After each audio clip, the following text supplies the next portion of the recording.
Ronaldo. Olá, boa tarde. Boa tarde, como estás? Estamos bem, sexta-feira chegando, né? Mais uma semana corrida, né? Mais uma semana corrida. Para quem não acredita, ó a Rosana entrando. Oi, Rosana, um beijão. Oi, Rosana.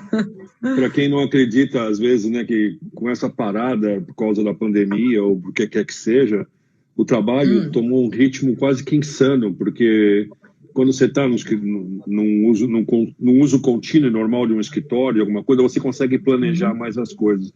Quando você está em casa, mesmo que home office, as coisas acontecem simultaneamente se você não tem como, às vezes, separá-las, né? Então, as coisas vão continuando a acontecer. E essa semana, você teve uma semana também muito corrida por causa do teu... como é que fala? Do seu curso, né? Da sua semana especialista, que foi tão maravilhosa, mas eu, infelizmente, não pude participar de todas. Mas sei que eu vou depois, com calma, assistir. Mas no domingo você não vai fugir. Não, claro. Mas tem outro, todas elas fazem, porque para mim, eu acho que é muito importante essa visão também. Às vezes, você como leigo, tendo uma visão do especialista, ajuda, pelo menos, a como dirigir o assunto para as pessoas do grupo, entendeu, Vanessa? Porque às vezes você não sabe, por mais que você queira partilhar alguma coisa, às vezes você não sabe o que dizer para a pessoa exatamente que possa, de uma forma ou de outra, trazer uma certa tranquilidade para ela, né? Então, você está perdeu alguma coisa aí? Não, é que eu tô... Olha, Ronaldo, eu brinquei hoje com você falando que deve ter uma conjunção de Mercúrio com Saturno e Marte, né? Porque para melhorar, acabou de quebrar o meu carregador do celular. E eu tenho 50% de bateria.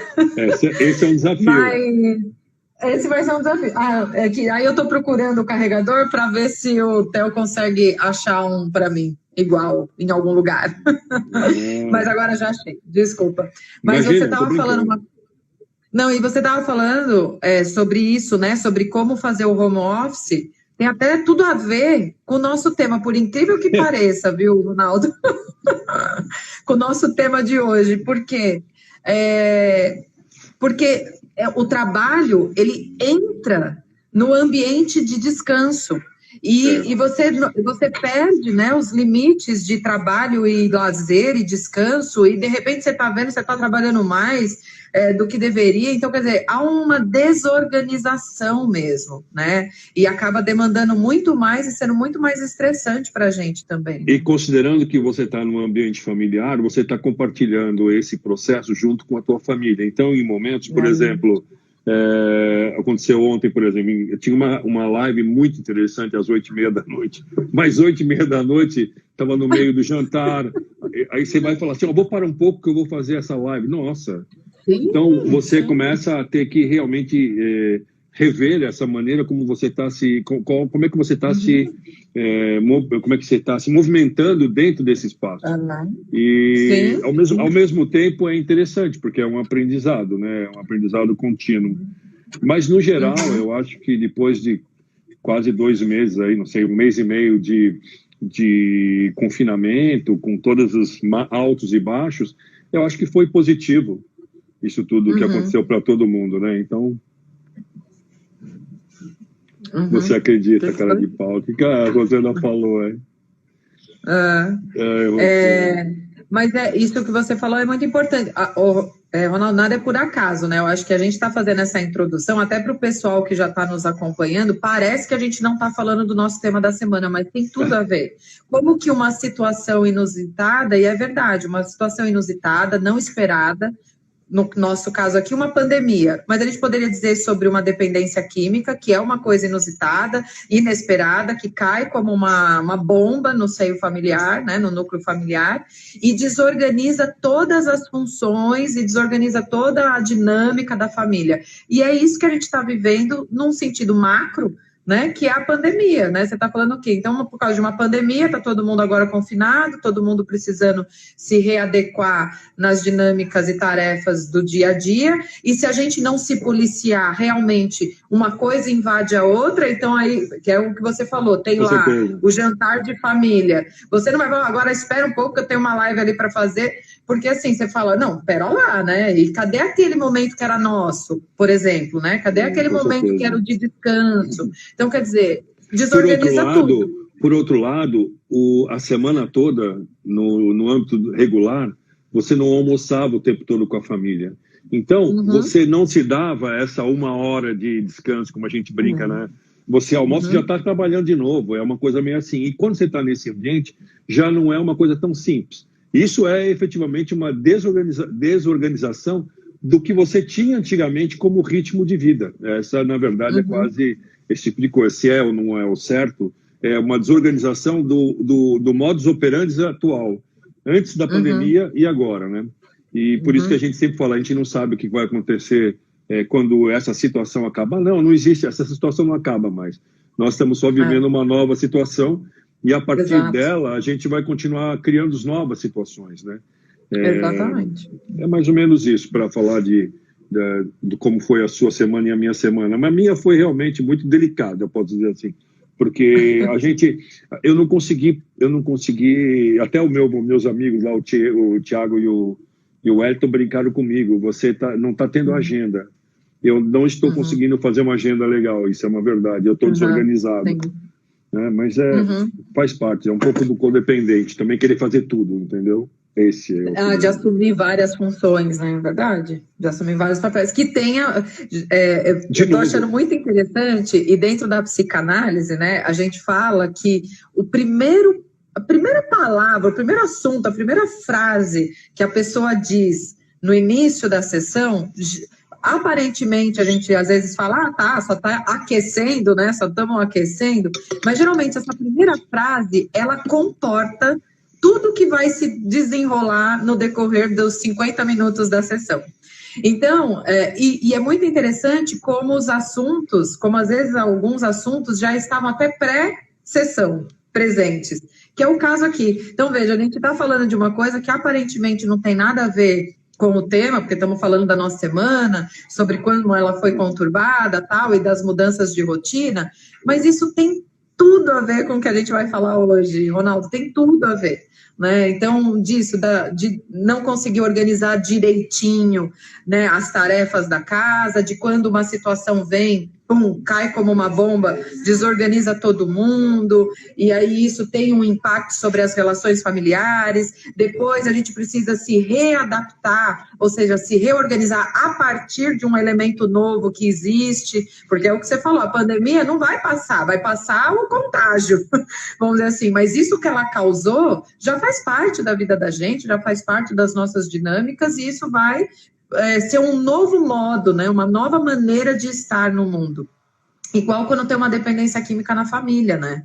Então, quando uma dependência chega, por mais que essa pessoa entre em abstinência em algum momento, isso reverbera definitivamente no modelo familiar que antes existia, antes da dependência, e depois da dependência, mesmo depois de um tratamento, mesmo depois que tudo fica bem, né? Mas a família já não é mais a mesma. Isso não quer dizer que é ruim. Mesmo porque, como você falou, o fato da pessoa entrar em abstinência não quer dizer que ela teve sobriedade para dar uma nova dinâmica saudável dentro da família. Muitos hábitos, mesmo os ruins, permanecem de ambas as partes. Então, sim, isso é muito... Essa desorganização não é uma coisa que corta aqui, voltou, sabe, arrumou, não. Ela por isso que você falou, é uma continuidade. Mesmo que nesse momento esteja abstinente, o que vai acontecer daqui para frente é uma continuidade desse processo que não muda mais também, já aconteceu, é ali, né? Então, é muito interessante isso, a desorganização é muito interessante. Então, só para a gente puxar o fio da meada, né? Para quem está chegando, que de repente pode ser a primeira vez que está nos acompanhando agora às 16 horas, nós estamos já há 2 semanas falando sobre o impacto da dependência química na família e como que a família passa por 4 estágios, né, a partir dessa descoberta. Então, a gente falou primeiro sobre a negação, negar o evento, a pessoa tentar não tomar contato com aquilo que está acontecendo no seio da família. A segunda, que foi a semana passada, era a tentativa de controle. Então, a partir do momento que eu não consigo negar as evidências, eu tento controlar, né? Eu tento fazer alguma coisa para ela permanecer ainda dentro do meu controle. E aí, por fim, chegamos no tema de hoje, que é a desorganização. Então, depois da negação e da tentativa de controle da família, ela acaba atingindo esse terceiro estágio, que é o estágio da desorganização, né? Então, só para fazer essa introdução para quem está chegando. Com certeza. Você quer fazer suas considerações? Bom, então, minhas considerações aqui não mudam muito do que você já falou. Eu acho que a gente, olhando para esse estágio todo que a gente passou da negação, da controle e agora a desorganização, tem um lado, para mim, eu até anotei algumas coisas, mas assim, o que desorganiza?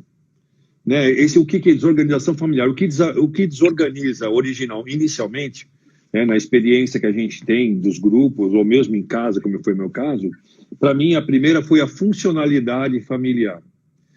Uma das coisas que de cara desorganizou para mim foi a funcionalidade familiar. Eu senti isso muito claro, porque de repente eu não era o pai, eu era quase que o filho, porque eu estava sendo controlado e conduzido como se alguém estivesse me dando a orientação. Então, uma das coisas.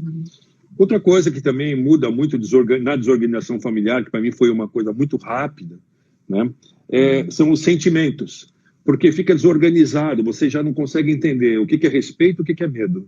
Fica aquela situação. Então, essa desorganização que você promove na família tira alguns valores que, na verdade, foram incutidos desde o começo da relação pai e filho, passa a existir. Você não sabe se aquilo lá é uma relação de respeito ou de medo. Se você a pessoa está te respeitando, ou ela está com medo de perder alguma coisa, e vice-versa você com ela. E outra coisa... uma outra coisa que também fica claro para mim, na desorganização familiar, são as dificuldades de você entender o que realmente é o amor que você sente, ou talvez que tipo de sentimento, quase que a gente chama de amorosidade, que é uma coisa que a gente faz bem na superfície, bem na espuma, né? Porque o amor, ele tem um pouco mais de... A gente fala do amor exigente, o amor que exige, que orienta, que educa. O amor é uma coisa que não é um sentimento jogado, ele tem um profundo retorno na tua própria vida que tem a ver com limites, inclusive. E aí vem o quarto, que talvez seja um grande momento para a gente, que é, na desorganização familiar, o que fica claro é a ausência total de limites, de ambas as partes. Então, a desorganização familiar, talvez, ela não é uma coisa que acontece por acaso, como nós vimos, né? Nega, tenta controlar, aí vira aquela bagunça, e aí tem o estágio final da semana que vem. Mas, atualmente, quando você tem, fora a negação, tentando controlar, aí desorganiza tudo. Porque aí você não sabe exatamente até o que você está fazendo nesse processo. Quem sou eu nesse processo? Então, a desorganização familiar, dentro desse processo de negar, de tentar controlar, porque quando você tenta controlar uma coisa e não consegue controlar, você começa a pensar, mas será que sou eu que sou o pai mesmo? Será que eu estou atuando como pai? Você se questiona até como a tua função. Então, é isso que eu queria comentar. Da desorganização familiar, uma das coisas que sempre me chamou a atenção foram esses pontos, né? O ponto que eu te falei, da funcionalidade familiar, funcionalidade familiar, o ponto dos limites, o ponto do amor e o respeito dos valores, o sentido dos valores mesmo, né? É medo ou é respeito que eu tenho por ele ou que ele tem por mim? Então, são essas coisas que... E aí, a partir daí, obviamente, vira uma verdadeira salada ali, ninguém mais se entende, E às vezes você põe embaixo do pano, embaixo do tapete, porque já não está dando mais nada, entendeu? Não está fazendo mais nada. Né? É isso, eu queria comentar olhando para isso. Não, e isso que você falou é exatamente esse o ponto, né? E é nesse momento que a gente vê como a família é um sistema, né? E como um sistema, as partes, elas são individuais, mas elas interagem umas sobre as outras, porque é exatamente esse o ponto. Então, quer dizer, há uma desorganização exatamente desse sistema. Então, há uma inversão de papéis, há uma mudança dessas estruturas, dessas hierarquias, né? Então, o pai, de repente, teme pelo filho, né, por causa do uso, e passa a não atuar como uma autoridade no bom sentido, não com autoritarismo, né, porque entra naquele negócio dos estilos parentais, né, com autoridade, né, uma pessoa que tem autoridade, não uma pessoa autoritária, que é diferente, né? Então, você tem uma desorganização e aí o pai, por medo de repente, agir com autoridade e precipitar o uso do filho, ele sai dessa posição e aí ele quer se tornar parceiro do filho, achando que se aproximando como amigo, ele pode estar ajudando. Aí a mãe que também já não exerce mais o papel de mãe, ou seja, a desorganização, quando a gente fala de impacto, é exatamente isso. É o momento onde a família se desorganiza em termos da sua funcionalidade, como você falou, que é exatamente a perda das funções dos papéis. Então, quem está ditando as regras, de repente, é o filho, que é o dependente químico, que está lá, ele sim, né, agindo com autoridade, porque ele é que dita como cada um vai agir, não dizendo, né, não é que ele fala, mãe, você vai fazer isso, o pai, você vai fazer aquilo, mas a partir do comportamento dele, ele acaba fazendo com que a família se organize em torno da doença dele, né, e com isso, para se organizar em torno da doença dele, muitos dos papéis familiares se invertem, ou seja, você olha aquilo... você olha aquilo e você fala, gente, que bagunça é essa, né? Por isso desorganização, por isso que o nome desse estágio é desorganização, porque está tudo desorganizado, está tudo fora do lugar, eles não estão desempenhando, nenhum dos membros da família estão desempenhando as funções que precisam desempenhar, os papéis que são seus papéis. De repente, um filho mais novo está cuidando do pai porque está abatido, porque o filho mais do meio é usuário. Então, quer dizer, quem é filho vira pai, quem é pai vira... E o pior, né, isso tudo que você está falando, é que a gente também percebe muito nos grupos, é que as pessoas não percebem isso. Para elas, essa é uma condição que, por exemplo, o caso que está dando, meu filho cuidar de mim, ele está exercendo um papel diferente, mas ele, não, é meu filho, ele pode fazer isso por mim.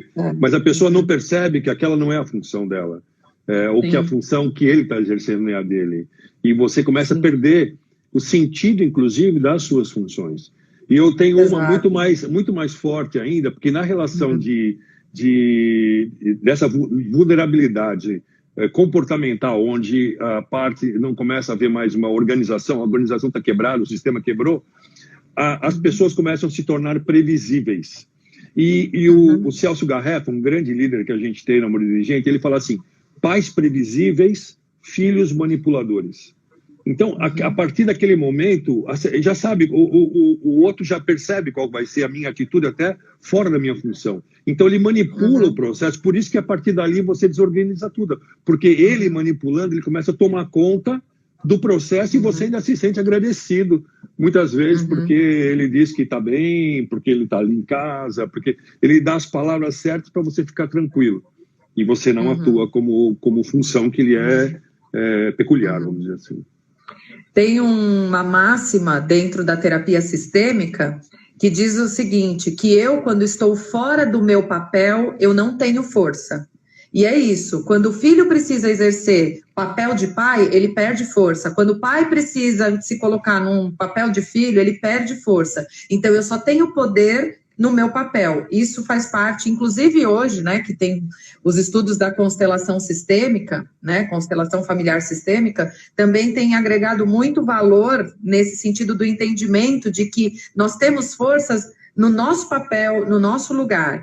Então, quando você sai do seu lugar, você deixa de ter a força. E mesmo que é o que você estava falando, não, mas ele é meu filho, tudo bem ele cuidar. Não, não está tudo bem ele cuidar, porque o papel dele não é ser de cuidador. O papel de cuidador são dos pais.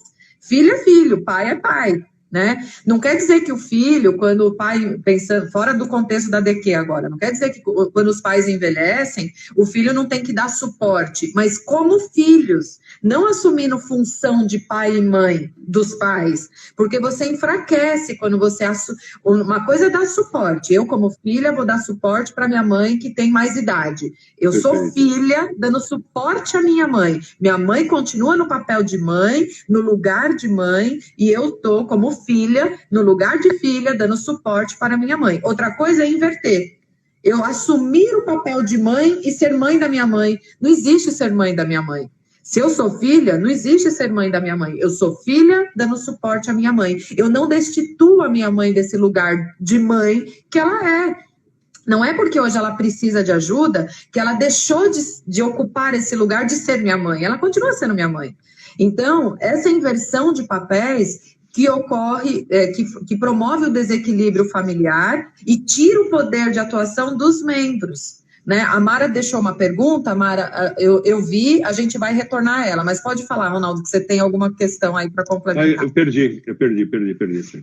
Não, eu estava Então, pensando justamente, que eu estava pensando justamente no que você falou, a nível de manter a sua postura perante a função que você deveria exercer. O que a gente vê também muitas vezes, e isso a gente encontra, são reuniões onde tem pai, filho, não a pessoa que esteja passando pelo problema, mas um filho que está acompanhando o pai ou a mãe, e ele tenta mostrar para o pai, muitas vezes, que função do pai ele está falhando. E você percebe que naquele momento ele está tentando ajudar o pai a resgatar a função dele. E o pai claramente fala assim, não, acho que você não pode se meter, sei lá, alguma coisa assim, porque ele está percebendo que ele está precisando mudar. É que essa mudança é muito forte. É aquela brincadeira a gente fala muito lá assim, eu te amo, mas não concordo com o que você faz de errado. Então, isso é muito simples, né? Agora, falar isso daí significa que você vai estar ou vai se obrigar a ouvir a pessoa falar alguma coisa que você não vai gostar. Então, você começa a pesar o que eu quero ouvir, que tipo de relação eu quero ter. Prefiro ser passivo, mas estar em paz, né? O que não é o ideal, mas muitos pais fazem isso também. Então, a desorganização tem a ver até um período um pouco antes da próxima, do processo, da última etapa, para mim é nisso. Porque ela vai trazendo de tal maneira uma situação, você não sabe mais o que você está fazendo ali dentro, aí você surta, a palavra seria normal. Fala, não, acabou, não quero mais nada. Acabou o jogo, acabou a brincadeira. E aí você passa por alguma atuação estúpida, etc. Não, e é muito complicado, né? Porque quando um membro se desloca da sua função, é como se isso, ao promover uma desorganização em todo o sistema, faz com que alguém queira assumir esse lugar. Eu brinco, inclusive com o paciente, às vezes, né? Com o próprio paciente, eu às vezes brinco com ele, quando eles falam, agora querem mandar na minha vida, querem dizer o que eu tenho que fazer, o que eu não tenho que fazer, aí eu falo para eles assim, você já ouviu aquela frase que diz que quando o capitão larga o timão, alguém assume a direção? Tipo, o capitão resolveu largar o timão do barco. O barco está desgovernado indo de encontro às pedras. Alguém vai assumir esse timão. E é isso. Então, quando você sai do seu lugar, o desequilíbrio faz com que alguém queira assumir esse lugar. Ou seja, então não tem mais só um saindo do lugar. Esse outro que quer ocupar o lugar que foi desocupado também está precisando abandonar o seu. É nisso que vai promover a desorganização familiar. Né? Então, você passa a assumir responsabilidade que não é sua. Quando essa responsabilidade não é sua, você não tem força de fazer valer a sua ação, porque não é aquilo. É o meu filho me orientando. Quem é você para me dizer? Eu sou o pai. Então, quer dizer, você perde a força, porque é verdade, você é filho. Filho não orienta pai, vamos dizer assim, pai orienta filho. Né? Essa é a lei natural das coisas. Mas o pior é que quando aí o pai tenta tomar o timão, se ele não está na sobriedade para atuar daquela maneira, aí a coisa fica pior ainda, porque ele não deixa o cara atuar, ele também não consegue atuar, e aí a coisa fica um barco sem desgovernado, sem capitão, né? É muito complicado. Sem capitão. Muito complicado. Mas a gente está falando muito de pais para filho, mas vamos pensar assim, um pai alcoolista, por exemplo, um pai que é dependente químico, ele para de exercer as funções de pai dele dentro daquele sistema, porque ou você é alcoólatra ou você é pai, as duas coisas não casam, né? Vamos dizer assim.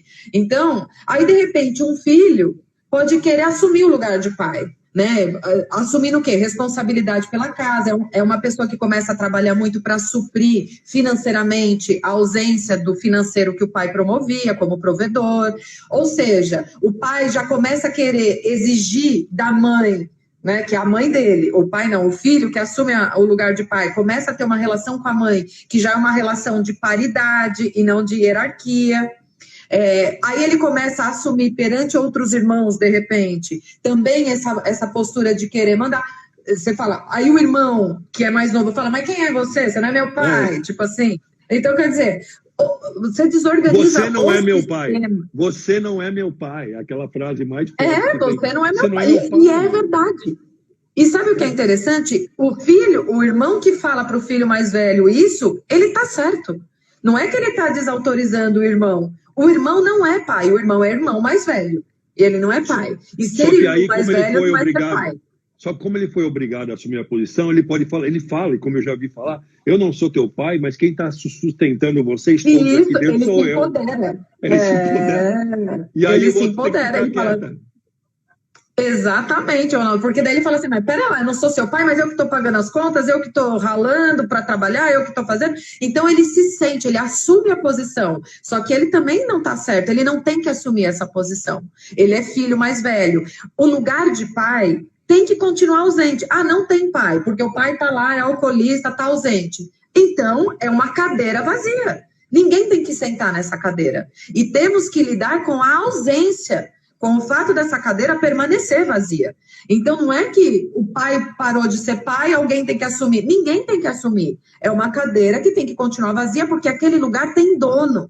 Mesmo que o dono não queira ocupar aquele lugar, ou não possa ocupar aquele lugar. Mas aquele lugar pertence a alguém. Ele tem dono.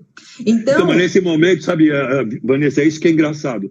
Porque é nesse momento que, se houver só um desvio de conduta da pessoa, que você falou do pai agora, e o resto da família estiver razoavelmente equilibrada, ela consegue compartilhar as suas responsabilidades de forma a manter funcionando o sistema. Quando a gente vê isso nos grupos de apoio, é muito comum isso. Você percebe que as famílias, no caso de quem tem um pai alcoólatra ou alcoolista, se a família continua, vai no grupo continuamente, ela consegue conjuntamente fazer funcionar o sistema, ainda que havendo essa ausência da cabeça do pai. Sim. Mas aí, eles estão ali como um irmão, tem irmãos que vão juntos, então eles estão discutindo a mesma coisa, eles estão conduzindo, a mãe também está junto, mas ninguém está ocupando a função do pai. Nós estamos carregando esse sistema juntos para que a desorganização seja só a dele saindo, para que a gente possa trazer de volta. Porque também tem esse detalhe, se tudo está organizado, andando organizado, estou falando de uma situação muito boa, que a gente sabe que não é bem assim. Mas se o sistema está andando tudo organizado por parte do resto, com apenas uma cabeça fora, fica mais fácil trazer para dentro. Agora, se desorganizar tudo, aí a coisa perde rumo, vamos dizer assim. Você tá colocando em exemplo aquilo que a gente falou no comecinho, que é exatamente a questão assim, ninguém vai cumprir papel de pai, ninguém vai assumir essa cadeira, ninguém vai sentar nesse posto que tem dono. Nós vamos, como família, suprir essa carência, como família, permanecer funcionando, contando com o fato de que essa cadeira permanece vazia. Isso é levar o sistema adiante, saudavelmente, né? Isso é levar o sistema adiante de forma saudável. Então, quando eu falo, o exemplo que eu dei assim, quando a mãe envelhece, né, tá bem velhinha já, e eu, como filha, vou dar suporte, eu não estou ocupando o lugar de mãe dela, eu estou como filha, ajudando, é a mesma coisa. Então, o sistema se organiza para se ajudar como sistema sem ocupar a cadeira que está vazia. Então, na verdade, é tolerar a ausência, é conseguir funcionar apesar daquela presença não estar funcional dentro do sistema. Né? Só que tem um detalhe também, tem uma coisinha interessante aí. O sistema também, ele não se desarticula todo de uma vez. Por isso que às vezes não é tão simples acontecer. Primeiro vai a mãe, ou primeiro vai o irmão que já ficou pé da vida com outro irmão, começa a sair fora do sistema, aí vai a mãe.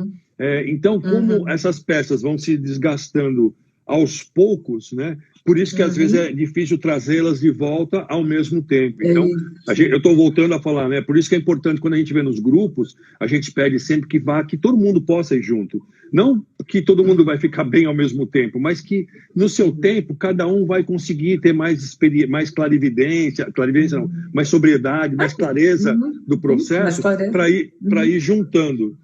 Porque só quando o sistema estiver razoavelmente organizado, aquela peça fora consegue entrar também. Se o sistema não está organizado, aquela peça de fora não só não entra, como controla o sistema de fora. Ronaldo, certeira essa colocação, porque quando é certeira, é bom que a sinergia aqui funciona bem entre eu e você, entre mim e você. Isso que você falou é importantíssimo. Quando tem uma cadeira vazia e o sistema se organiza para ocupar essa cadeira, é quando há o boicote que ele volte. Muitas vezes, tipo assim, agora a cadeira tá ocupada. Não queira você ficar bom e voltar a ser pai. Você não foi pai nunca. Você, pensando no modelo aqui do pai, tá? Não quer dizer que é só com o pai que acontece isso. Para esclarecer para os demais, assim. Então, quer dizer, esse pai alcoolista ficou ausente, um filho mais velho foi, assumiu o papel do pai, tal, é o provedor da família. Quando o pai começa a esboçar melhora, porque está num tratamento, porque começa a se conscientizar do problema e quer se restaurar, ele começa a ser meio que brecado. Aí ele começa a ser, você nunca foi pai, agora quer ser pai. Não, não. Ele sempre foi o pai. Ele sempre foi, ele nunca deixou de ser. Ele poderia estar totalmente desorganizado, sem moral, vamos dizer assim. Ele poderia estar sem moral, mas pai ele sempre foi, né? Poderia ser uma má influência, um pai ruim, uma série de coisas, mas pai ele sempre foi. Então, você começa a ter uma resistência do sistema a aceitar a volta desse membro, porque agora a gente já ocupou o seu espaço, você não é mais necessário aqui. E o que acontece? Joga essa pessoa novamente no universo das drogas, porque ele tenta se restaurar, tem resistência, de vez de conseguir, aos poucos, ir empoderado nessa função que ele deixou de exercer. Ele começa a ser rechaçado pelo próprio sistema. Ele vai se sentindo o quê? Então, para que eu estou fazendo tudo isso? Então, quer dizer, ele começa a alimentar aí os gatilhos dele, lógico que ninguém é culpado de nada, mas ele começa a alimentar os gatilhos dele e isso reforça o próprio uso. Ou seja, olha a desorganização. Então, se a cadeira está vazia e ninguém ocupou, na hora que essa pessoa começa a expressar e esboçar melhora, ao contrário, o sistema quer que ele venha sentar na cadeira. Então, é acolhedor, traz para junto. Então, mas aí tem uma coisa interessante. O sistema quer que ele venha, se o sistema for claro para ele, dizendo, fazendo isso, eu te amo, mas não sei o que você faz de errado. Olha, nós estamos aqui, estamos correndo, mas você não está fazendo parte do processo. Nós gostaríamos muito que você voltasse, mas para isso existe uma... Entendeu? O problema todo é que, na desorganização, já tem que chegar nesse estágio para você conseguir puxar de volta... No caso, o pai, mas no caso do filho a mesma coisa, né? É que no filho existem ainda outras coisas, porque aí a pessoa muitas vezes até muda, sei lá, o pai não vai mudar, ele muda assim do lugar, né? Quer dizer, né? Mas na estrutura que nós estamos conversando originalmente, a grande peça do sistema é justamente essa que está fora. O sistema tem que estar se preparando, como a gente fala, para a volta da pessoa, para trazer a pessoa de volta. Deixando claro para ela quais são as funções de cada um, quais são os limites, quais são... Mas é esse processo que ajuda o cara a voltar também. Como você falou, se ele vai voltar e ele não sabe nem o que ele vai fazer... Né? Tipo, aqui ninguém mais precisa de você. Porque isso acontece aos montes. O cara às vezes fica 5, 6 anos, um filho ou uma filha, fazendo todas as funções, cuidando da casa, fazendo dinheiro. A pessoa vai voltar, ela vai virar filho. Ela não consegue ela entra sem protagonismo e vira um filho daquela pessoa. Isso, o que é péssimo.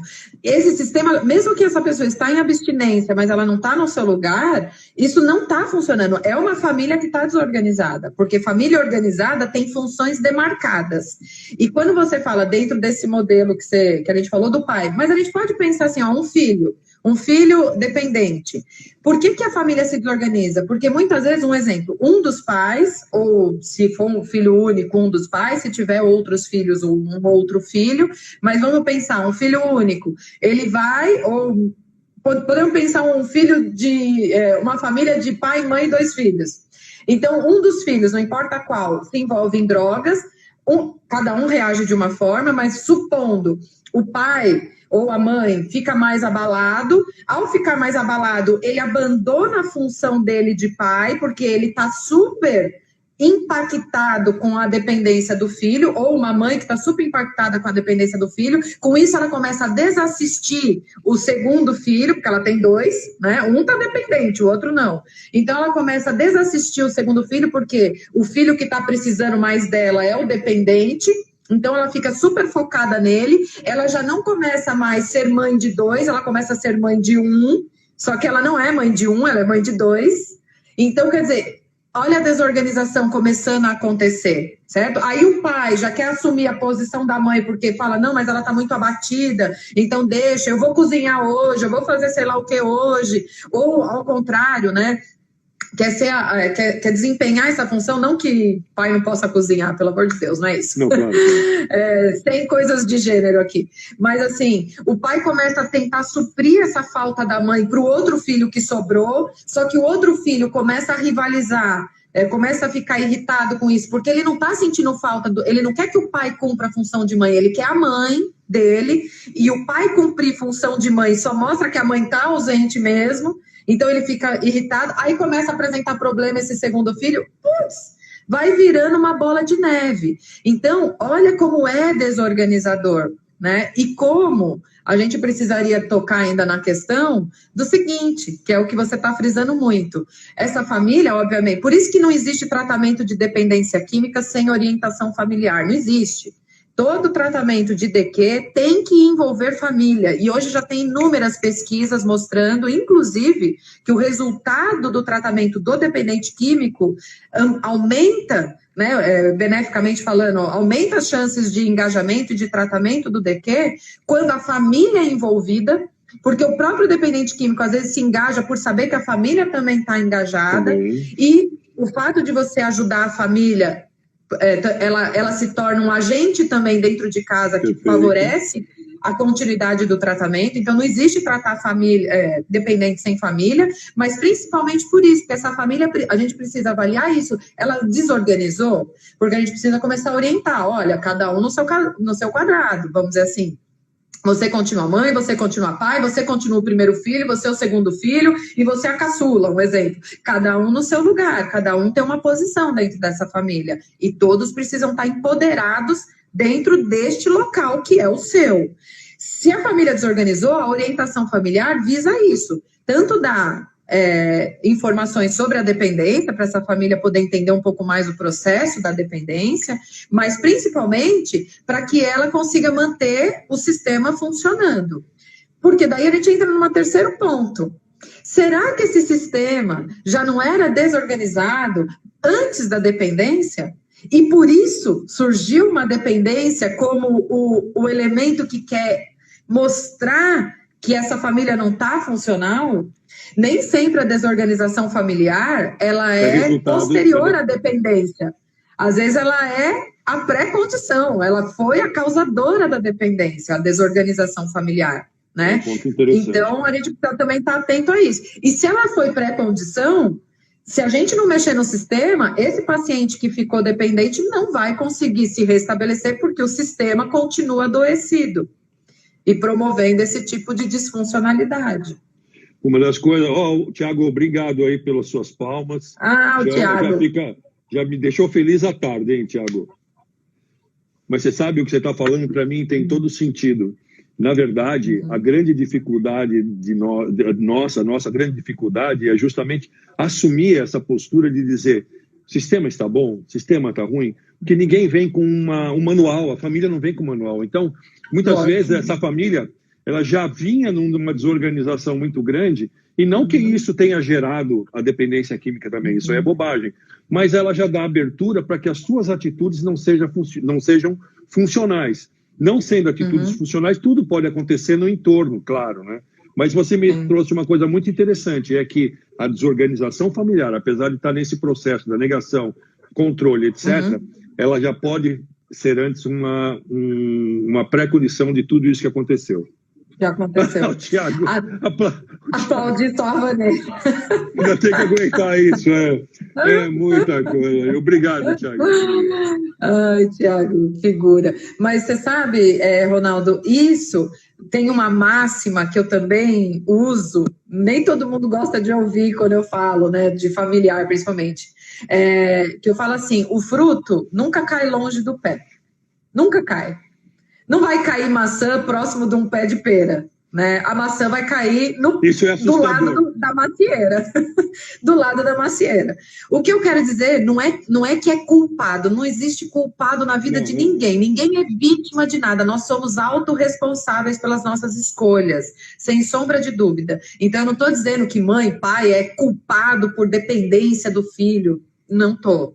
Mas também eu não posso negar que quando surge qualquer tipo de comprometimento psíquico, e inclua aí a dependência química como no rol desses comprometimentos, numa família, esse indivíduo, ele não está fora do contexto de onde ele nasceu. Então, eu tenho que olhar para o contexto. Não tem como.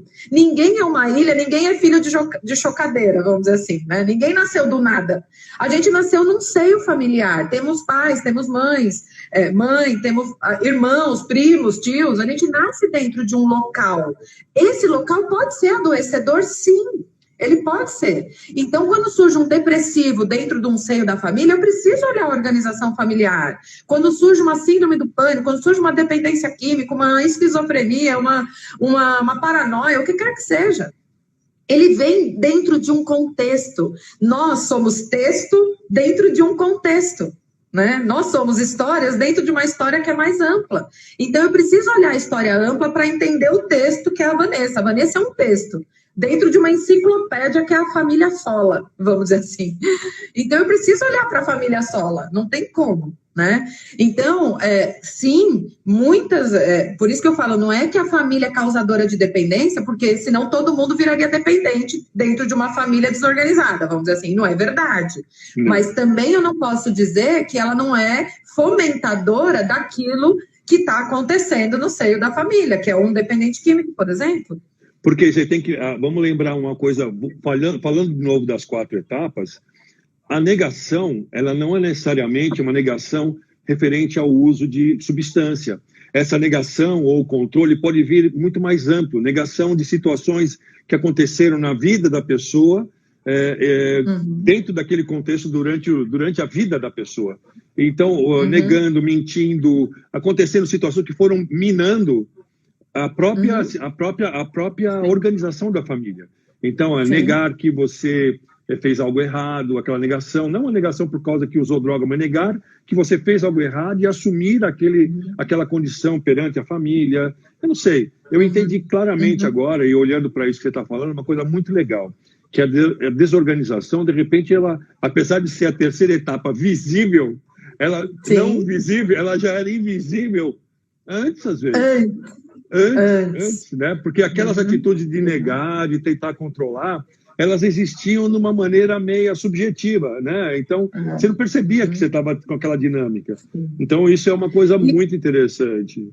E se você pensar, uma das coisas da negação que a gente falou, por exemplo, ou da tentativa de controle, é quando, por exemplo, um dos membros da família tenta fazer conluio ali junto com o dependente, né? Olha, vamos ficar só entre nós, então você me promete que não usa mais, e aí eu não conto para o pai, ou não conto para a mãe, sei lá, alguma coisa assim. Ou seja, está tentando ter o controle do comportamento dependente. Quando você fala disso, você já está falando de desorganização. Porque mãe não tem que fazer conluio com o filho, pai não tem que fazer conluio com o filho, ou mãe não tem que fazer conluio com o pai, vamos dizer assim. Então, se na hora da tentativa de controle, uma das características é essa, né, é de você ir lá tentar controlar o comportamento do outro, você já saiu do seu lugar. Você já se desorganizou em termos do sistema, da estrutura do sistema. Então, veja como a desorganização, ela aparece de uma forma mais evidente na terceira etapa do impacto, mas ela, na verdade, é o que está... ela é o pano de fundo de todas essas etapas, né? Só há negação, só há tentativa de controle se há desorganização, em algum nível. É que talvez no terceiro nível ela atinja o ápice. É o total, é o total. É o total, tipo, cheguei no ápice da desorganização. Talvez antes a desorganização era individual, talvez seja isso, que cada um desorganizado individualmente, né? E aí, quando vai chegar naquele estágio que junta todas as coisas meio juntou tudo, desorganizou o sistema. E aí o sistema tudo desorganiza. Aí, Ronaldo, como já estamos faltando 15 minutos só, eu queria retomar perguntas para a gente poder dar um retorno para o pessoal que Claro, estou vendo aqui o Cláudio de BH está queremos você na nossa live. Estamos à disposição. Vamos junto aí. Sim. A Mara falou, o DQ é egocêntrico. Sim, Será que um dia a família consegue viver bem de novo? Mara, o que eu diria é assim para você. É aquilo que a gente falou no comecinho, não sei se você já estava presente. Nada é igual depois de uma pandemia, vamos dizer assim. E nada é igual depois de uma dependência química.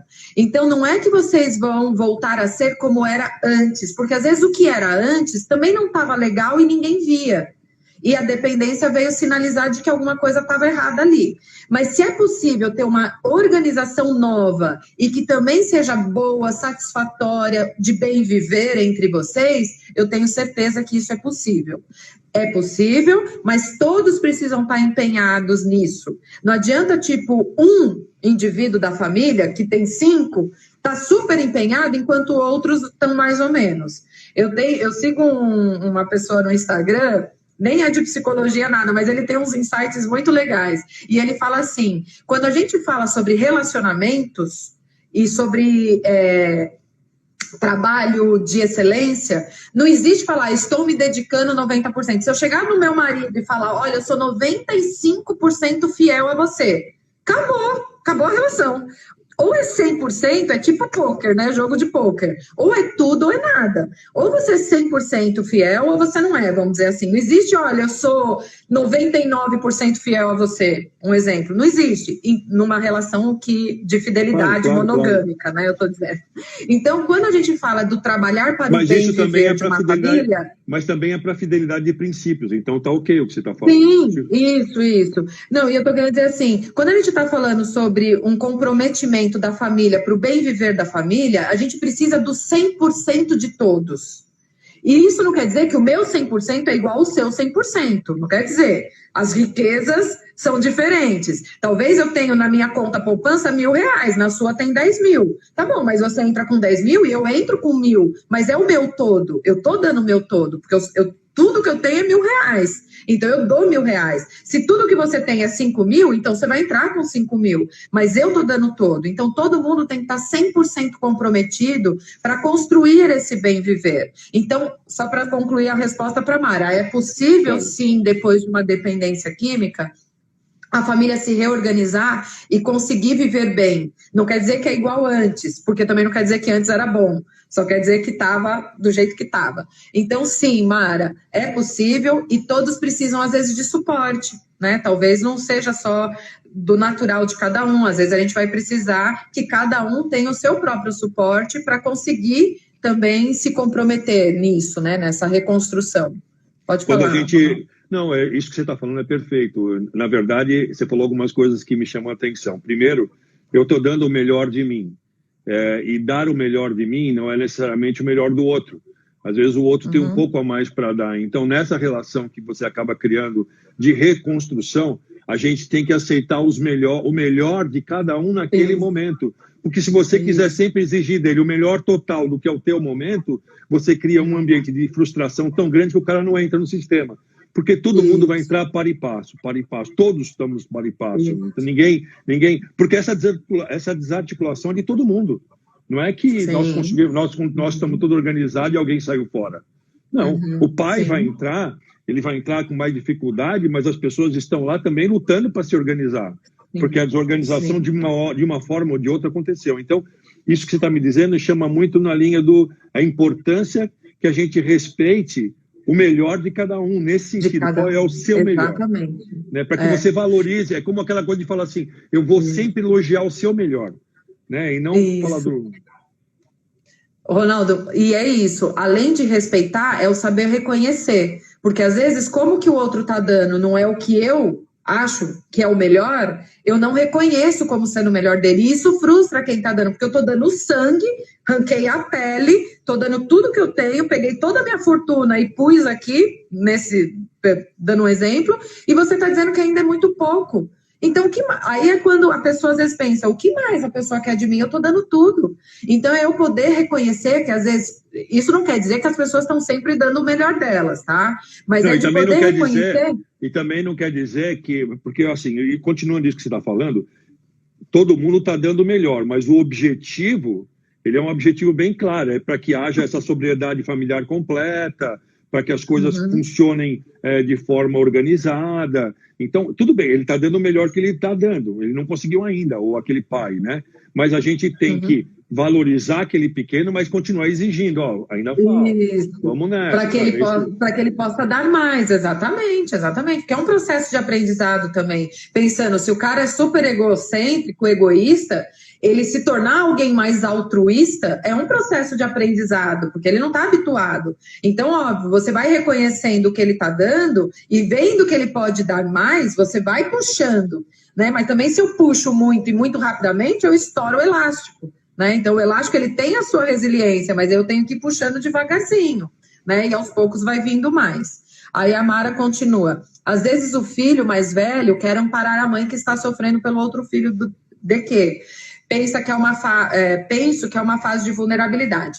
Sim, é uma fase de vulnerabilidade por causa da dependência, estão todos vulneráveis, mas o filho que vai amparar a mãe, ele também está tentando suprir ali, ou assumir ali, uma responsabilidade, que de repente também sobrecarrega ele, né? Então, e ele está fazendo de livre e espontânea vontade, ele não está sendo cobrado, mas ele assumir esse lugar de ser o amparo para a mãe, isso também pode gerar nele muito estresse, porque a mãe sofre por causa do filho de quê? E aí o filho que tenta amparar, vê que a mãe não melhora, não por causa que o amparo dele não é importante, mas porque o outro continua dando preocupação, esse que está dando amparo fica super frustrado porque acha que não está conseguindo. Mas daí eu diria, mas será que ele tinha... Não estou dizendo também para largar a mãe, né?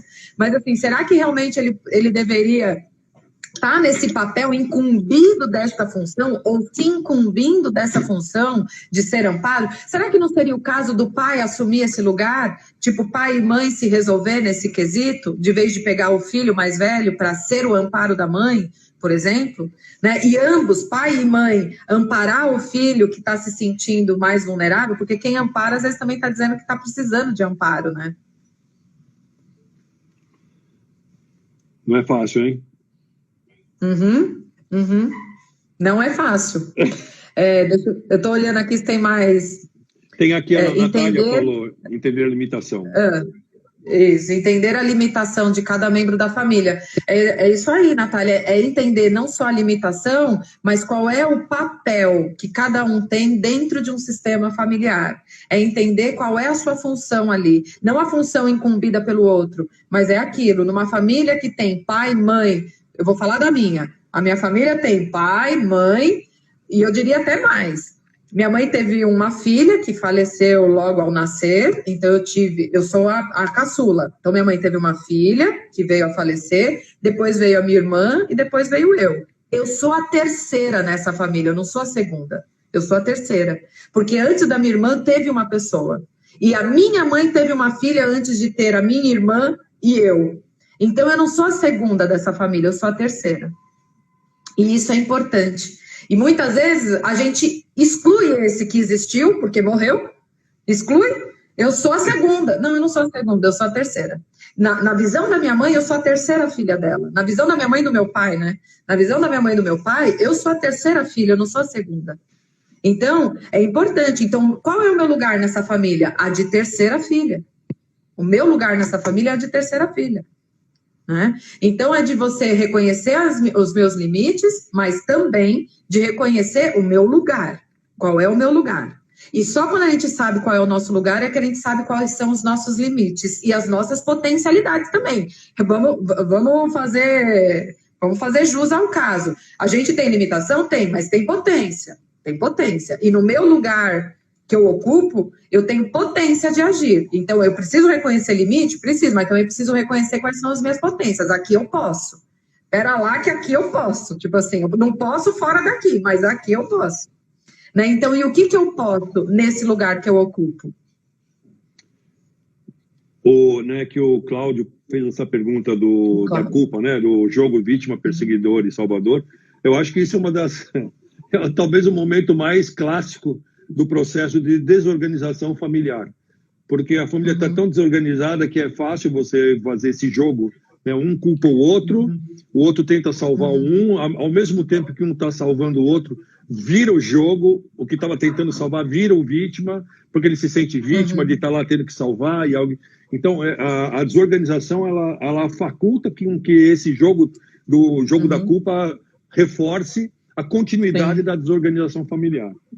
Sim, e esse é exatamente isso que você falou, é bem o que ele falou, Cláudio. A culpa, ela já é um elemento desarticulador. Quando a gente começa a procurar culpado também, a gente já está promovendo a desorganização do sistema, seja ele qual for, pode ser no sua equipe de trabalho. Quando você começa a querer apontar culpados, você já está desorganizando o sistema, né, de trabalho ali, e o de família idem. E vítima e perseguidor e salvador, exatamente, é você, primeiro que ninguém é vítima de ninguém, já começa daí. Isso não quer dizer que não tenha pessoas más, não quer dizer isso. O fato de eu ter sido, de ter tido um pai abusador, não quer dizer que eu sou vítima dele, só quer dizer que eu tenho um pai abusador, certo? Se eu vou me fazer de vítima por causa disso, é escolha minha. É autorresponsabilidade minha, é a maneira, é o uso que eu estou fazendo disso que é uma experiência. Meu pai é um abusador. E quando eu falo abusador, não estou falando sexualmente apenas, estou falando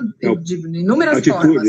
Maneira verbal. De atitude, Meu pai é um abusador. Isso me fere? Lógico que me fere. Mas se eu me ponho na posição de vítima, é uma escolha minha. Eu não sou vítima só porque alguém me abusa. Eu sou vítima quando eu escolho me colocar nesse lugar de vítima. E aí o outro se torna o perseguidor, né? Olha que jogo de manipulação. Quando eu me faço de vítima, automaticamente eu estou colocando aquele outro no lugar do agressor, no lugar do culpado. Se eu sou a vítima, o outro é que é o culpado, certo? Então, quer dizer, nessa você já cria uma forma de destacar esse elemento como ser culpado da relação. E você passa a não ter função nela, porque afinal de contas é ele que está fazendo tudo, eu só estou aqui sofrendo o impacto dessa atitude, né? Uhum.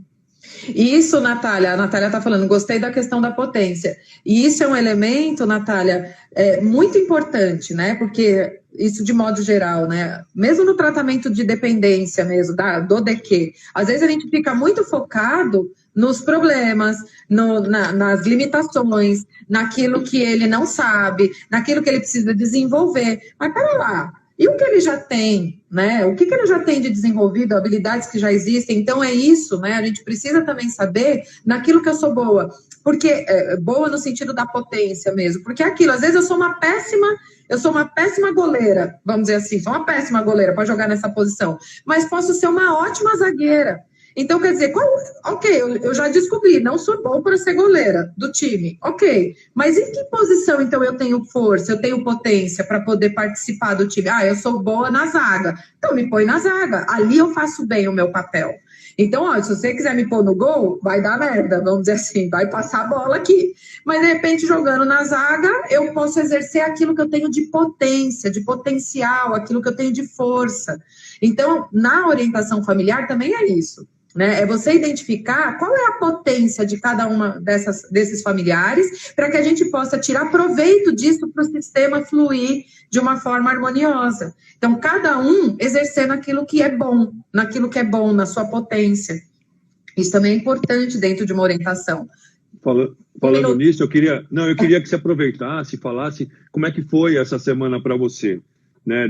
Você fez teve atividades, você encontrou com vários especialistas. Eu queria assim que você pelo menos desse um pouquinho como é que foi esse par e passo para você, essa experiência. Olha, tá sendo uma experiência muito boa, né? Como eu falei, não sei se eu vou ter tempo, mas está sendo uma experiência muito boa. O intuito é que a gente possa falar também com profissionais da saúde, né? Que eles têm dificuldades de abordar a dependência química, mas tem vindo pessoas de todos os lados, então tem profissional assistindo, mas também tem familiares, tem pessoas que não são nem familiares de DQ nem nada, e está sendo muito proveitoso, porque a gente está podendo levar para todos uma visão das disciplinas, de outros saberes, que querendo ou não, eu sou psicóloga, eu falo do lugar da psicologia, né, vamos dizer assim, e dentro do meu arcabouço teórico, daquilo que eu estudo. Então, você trazer, de repente, um médico para falar, um psicopedagogo para falar, um neuropsicólogo, isso também amplia o entendimento, né? Claro. Então, o intuito dessa semana com especialistas foi isso, foi trazer, na verdade, vários saberes para levar mais informações sobre outros pontos de vista sobre uma mesma questão. Então, está sendo excelente. Você vai estar com a gente no domingo. Então, mas hoje nós temos uma também, né? Às 8h30. Às 8h30 nós temos, é verdade, às 8h30 a gente tem outra live, Falta 30 segundos. A gente tem a live para falar sobre a terapia cognitivo-comportamental atuando no trabalho com DQ. Espero todos vocês sejam super convidados. Ronaldo, 20 segundos. Um beijo enorme, sempre bom estar aqui com você. Beijo enorme. Sexta, a gente estamos aqui junto de novo e todos sejam muito bem-vindos a participar da live e com comentários. Até a semana que vem. Um beijo. Tchau, pessoal. Tchau, um beijo.